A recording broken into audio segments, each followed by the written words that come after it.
అందాల పోటీల ఈవెంట్స్కు రేవంత్ రెడ్డి 7 నుండి 8 సార్లు వెళ్లారు. అందాల పోటీలకు 200 కోట్లు ఖర్చు పెట్టి సీఎం మంత్రులు ఎమ్మెల్యేలు ఎంజాయ్ చేశారు. ప్రభుత్వం వ్యవహరించిన తీరుతోనే మిస్ ఇంగ్లాండ్ అందాల పోటీల మధ్యలోనే వెళ్లిపోయింది. అందాల పోటీలకు వచ్చిన వాళ్లను మనుషుల్లాగా కాకుండా బొమ్మల్లాగా చూశారు. అందాల పోటీలతో దేశం పరువు, తెలంగాణ పరువు పోయిందని బీఆర్ఎస్ నాయకురాలు తుల ఉమా అన్నారు.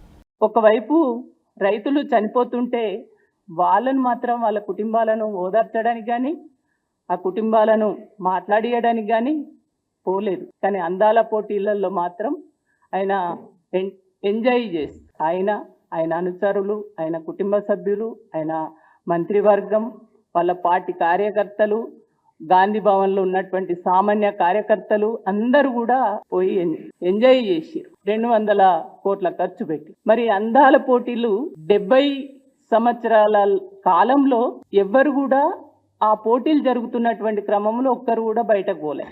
కానీ ఇవాళ మన దగ్గర జరిగినటువంటి ఈ అందాల పోటీల నుంచి మధ్యలోనే ఒక మహిళ పోయింది. వాళ్ళకు చాలా నైపుణ్యత ఉంటుంది.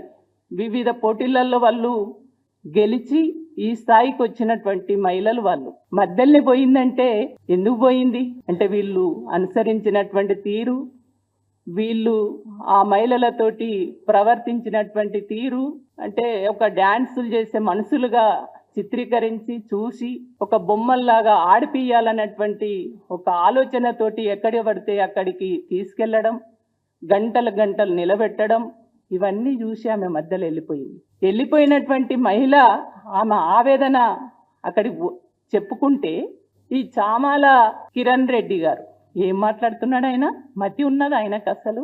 ఎక్కడో మధ్యలో పోయినటువంటి మహిళ ఆమె పడ్డ బాధలు, ఆమె పడ్డ అవమానాలు అక్కడ చెప్తే బీఆర్ఎస్కు సంబంధం అంటాడు. సిగ్గుండి మాట్లాడుతున్నాడు.